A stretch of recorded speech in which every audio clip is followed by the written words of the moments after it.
On January 22, 1905, heavy sleet fell in St. Petersburg, the capital of Russia.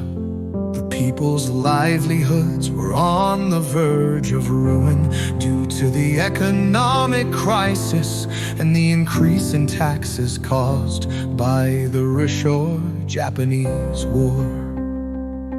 A group of citizens who had gathered as if they had made a promise were marching toward the imperial palace. In their hands were petitions asking for their salaries. The person at the forefront of this procession was Father Georgy Gapon. The group slowly advanced toward the imperial palace while singing the Russian national anthem. The only thing they believed in was the Father Emperor. He would avenge our injustice.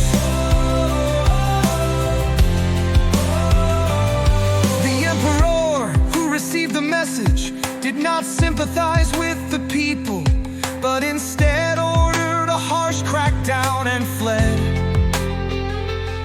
When the protesters did not retreat despite the guards' warnings, the guards pulled the trigger without hesitation.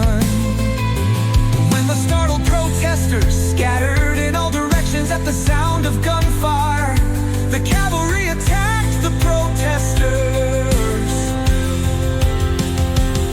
The blood spilled by the protesters colored the snowfield red like poppies.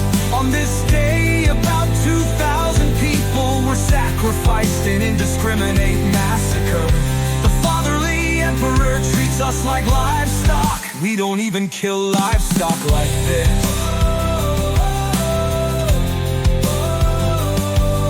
The people who were oppressed like mats on the floor were angry.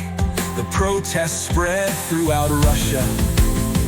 Then a general strike broke out in Moscow. Before the scars of the bloody Sunday incident had even healed, the emperor declared participation in World War I.